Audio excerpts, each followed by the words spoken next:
Welcome to Empowered by Iron, hosted by Dr. Kristen Lander from Fiercely Fueled Nutrition Coaching and Mary Morton from M&M Coaching, remote coaching for the novice athlete.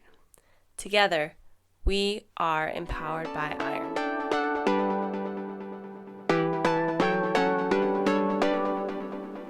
Hey guys, welcome to today's episode. Today we're going to talk about how not to compare your day 30 to someone else's day 300. So I was recently just trolling around on Facebook and saw some fellow lifters kind of complaining about or lamenting about the fact that they're new to whatever style of lifting they're doing, even though they've done other types of lifting before and are athletic. They were just really struggling with being a beginner and how to get over that. And that really spoke to me, and I felt a little bit sad when I read that because no one should feel that way. And so we're going to talk about how to get over feeling of being a beginner or just not being where you want to be. Maybe you've been lifting for years and you're still just not where you want to be. So how are we going to get past that? And one of the things I want to say is, like, it's okay to want to be like the lifters that you aspire to be. That's okay. We all need goals, but you've got to respect the process that they went through and the work that they put in to get there, because I guarantee they looked like beginners at one point in time. And so it's easy for us to see someone on Instagram or see like the best lifter in our gym and feel frustrated that we aren't them or that we're not as good as them. But you should be exactly where you are. If you're a beginner, you're going to look like a beginner, and that's okay. You just have to earn it. You have to earn being good, and you have to do that by working through not being as good. Right, it's really easy to scroll through Instagram and look at all these lifters and see, these people with PRs of in the triple digits or, whatever, and seeing yourself be like, well, I can hardly squat or do whatever X amount of weight. Like, this isn't even fair. This is horrible. But you have to remember, a lot of these people have been doing it for like 30 years, like not 30. 30 is a lot of years, but many years. Like when we had Jennifer Thompson on, she just benched 325. You're not going to go and bench 325 in a year. Probably not even 2 years. Probably not even 3 years. This woman's been doing it for almost 20 years and she finally broke 325. But you can't compare yourself to that. You just have to go in and try to better yourself every day.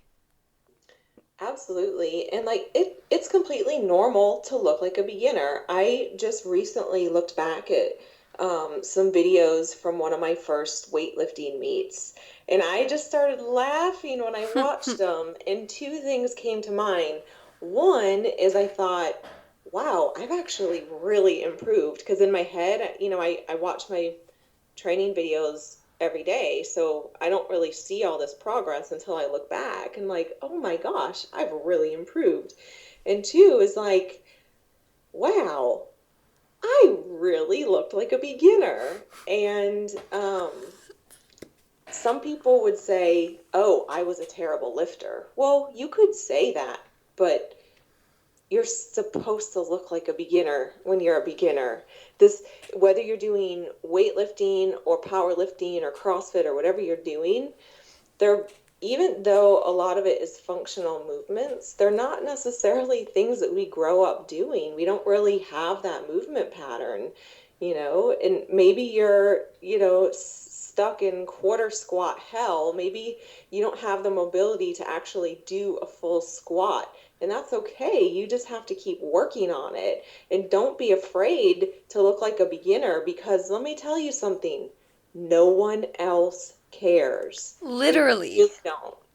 Literally. If you found yourself a supportive lifting community, they will encourage you whether you have the bar, whether you're air squatting, or whether you have 300 pounds on your back. Like, people who have been where you are, and I think this is important, people who have, gone from beginner to elite or pro or whatever, they really love seeing beginners and they love helping and they're not judging you. They've been in your shoes. They know what it's like to struggle.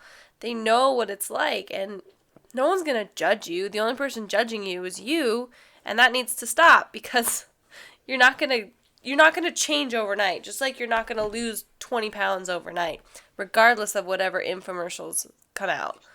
It's just not going to happen. Right.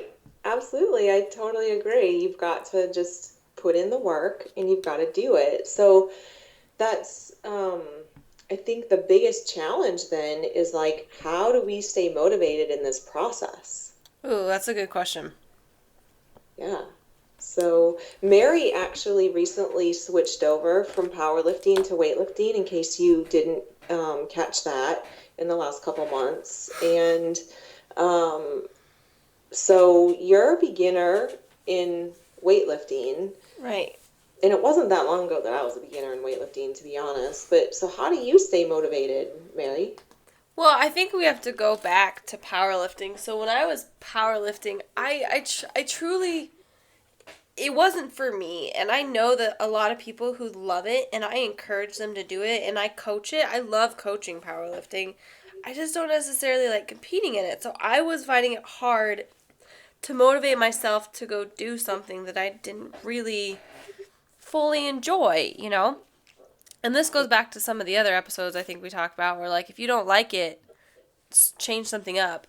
But when I found Olympic lifting, like, even on my worst days, I can find something that I improved on, or I can remember where I started, or if worse comes to worse, I can slap 225 on the bar and just do some squats, like, it's not the end of the world. And plus, it's not like if you have a bad day, you're just going to quit, right? That's stupid. Right. I think Right. the self-motivation comes from enjoying what you're doing, accepting the fact that you're going to suck some days, and forgetting about it. So my mom used to say this thing. My brother played hockey, and he was a goalie. And she would tell him, she'd be like, you got to have a goalie brain. And for a while, we were like, what on earth do you mean, Mom? And she was like, if you let something past you or if you mess up, you have to immediately forget about it, move on, and do the next thing 100%. And that stuck with me. Yeah, I really like that. That actually gives me chills listening to that because I completely understand what that means and I understand why she says that because in hockey, if you're a goalie and you let a shot in, I think there's like some stat in hockey that if you, like, it's really easy to score a goal immediately after a goal has been scored, right? Right. Because the goalie is rattled and freaked out, like, oh my gosh, I let one in, and then boom, you're likely to let another one in. Yeah. And so hockey brain. Yeah. Like, just because you didn't, I don't know, you didn't PR what you thought you'd PR, or your snatch technique just became shit, like, you have to forget about it and move on. Right. Well, and this is really interesting because, and I hate to keep bringing up this stupid topic of how I injured my back, but a lot of you know I injured my back. And it really came about because I started to get frustrated with my lifting and that I wasn't where I wanted to be. And so I just started doing things in the gym that I didn't necessarily need to be doing and was really bullheaded about it and was kind of a meathead and wound up hurting myself. So, and had I just taken a step back and been like, wow, I've actually really improved in my lifting and I'm just having a tough time right now, I maybe would have prevented that. But whatever, hindsight's always 2020. But Right. That's why we're here to help you learn from our mistakes. Yeah. That's like So- why coaches get so mad at us when we do extra things. They're like, no, I have a plan. Right. But one of the things that I really has helped me is just learning to compete with myself because I'm really bad when I really don't like to compare myself to other people. And I used to do that a lot when I was younger and I'm thankful I kind of got over that. And getting over that has made me realize, like, yeah, I can't compare myself to anyone else, no one else, because no one else is me, and no one else is in my body, and no one else is in my head. So I just try to compete with myself on a daily basis and try to, you know, be better than I was yesterday. And I know that's kind of become like a cliche topic Totally. in training, and I think it's probably like on t-shirts and everything now, but it is, you just have to strive to be better every day. And as we've talked about in other episodes, that the challenge of trying to be better than yourself yesterday, trying getting over that challenge and that obstacle, it makes you more resilient, and then that in turn makes life easier. It makes the So, bad days not so bad.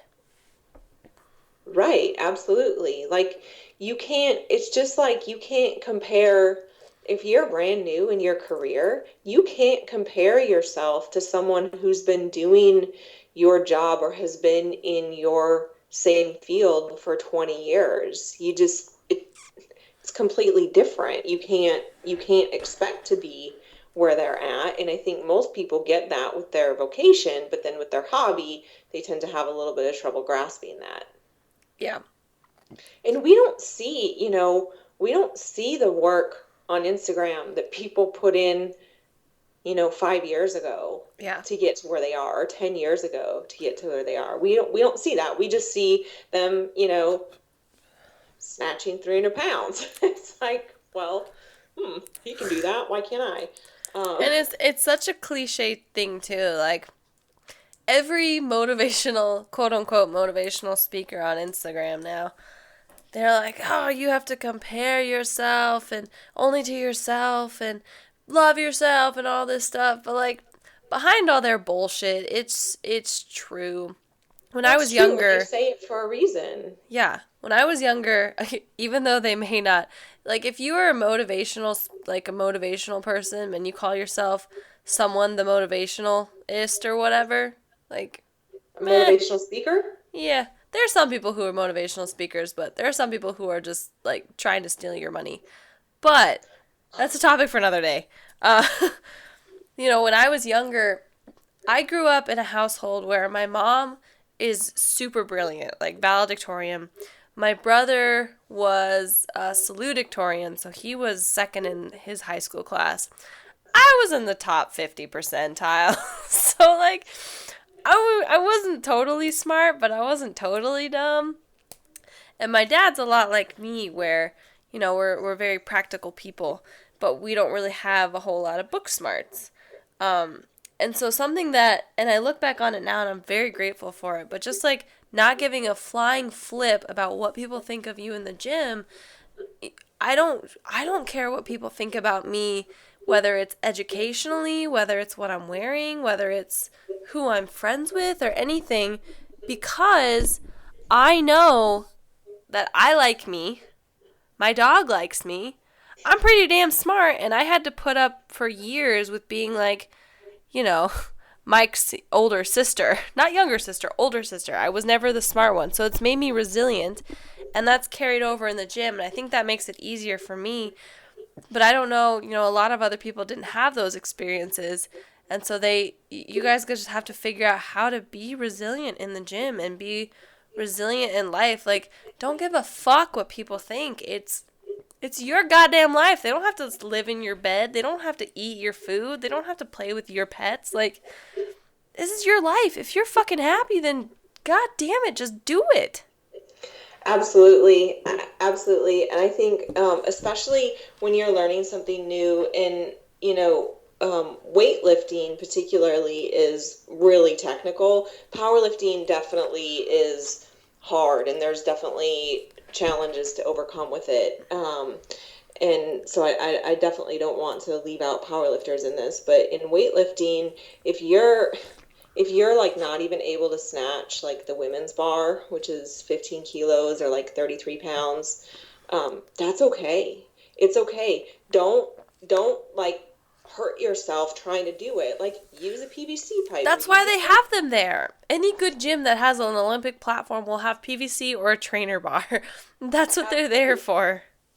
Absolutely. And same goes with like squatting. If you don't really have the greatest mobility or you don't have the greatest like movement patterns to squat, don't be trying to load up the bar with all sorts of weight if you can't actually do it properly. Like, take the time to learn to do it properly. And does that mean that you're not going to squat 300 pounds this year? Yeah, it probably means that. But you know what? You're also never going to squat 300 pounds if you do it improperly all the time and hurt yourself. So you have to like take your ego out of it and just do what you need to do to slowly get better. And I promise if you put in that groundwork, you're going to be a lot happier. I basically had to go back and relearn everything because I did it the completely wrong way. I'm telling you all this from experience. I've done everything the wrong way. Don't be like me. Go back, learn everything properly, get the proper form down, and then, the weights will start piling on, but don't be in a hurry for that. And it's so much easier to say than to do, I know. But I'll tell you one thing that's really difficult to do is to be able to move a lot of weight and then figure out that you're doing it wrong and to have to start over, because that is incredibly humbling. That's probably worse than never having been able to do it to begin with in the first place. Right. Especially if the reason that you had to go down is because you injured yourself. Yeah, absolutely. Or like in my case in weightlifting, I was never gonna get better if I didn't fix my technique. Like, weightlifting's so technique heavy, and while like I could practically muscle snatch as much as I could full snatch because I was really strong, but I didn't understand the technique, and I had to go back and learn the technique properly. Um, and luckily, I have an amazing coach who is incredibly patient with me, and I'm a lot better for having done that. So, what's our take home message here? Don't give a flip about what people think. Don't compare yourself to other people. And just try to be better every day. Yeah? Absolutely. Just work on yourself every day. Put blinders on. Don't care what anyone else is doing. Don't look at what anyone else is doing. Don't compare yourself. All right, guys. We'll see you next time.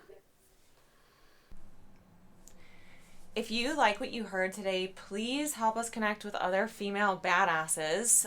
We would love if you would leave us a review on iTunes. Tell your friends about us. Visit our website, which is empoweredbyiron.com. You can find each of us on Instagram. Mary is at MaryMo_92, and Kristen is at Kristen with an I, Lander. Future topics will include nutrition, programming and training, mental health, and just general female badassery. Yeah, so let us know what you want to hear. If you have any input, that'd be awesome. And guys, this is Empowered by Iron. We want it to be a resource and an outlet for women who are finding their confidence, their independence, and their strength through iron. So thank you for listening. Thank you for checking in. And until next time, I'm Mary. I'm Kristen. And this is Empowered by Iron.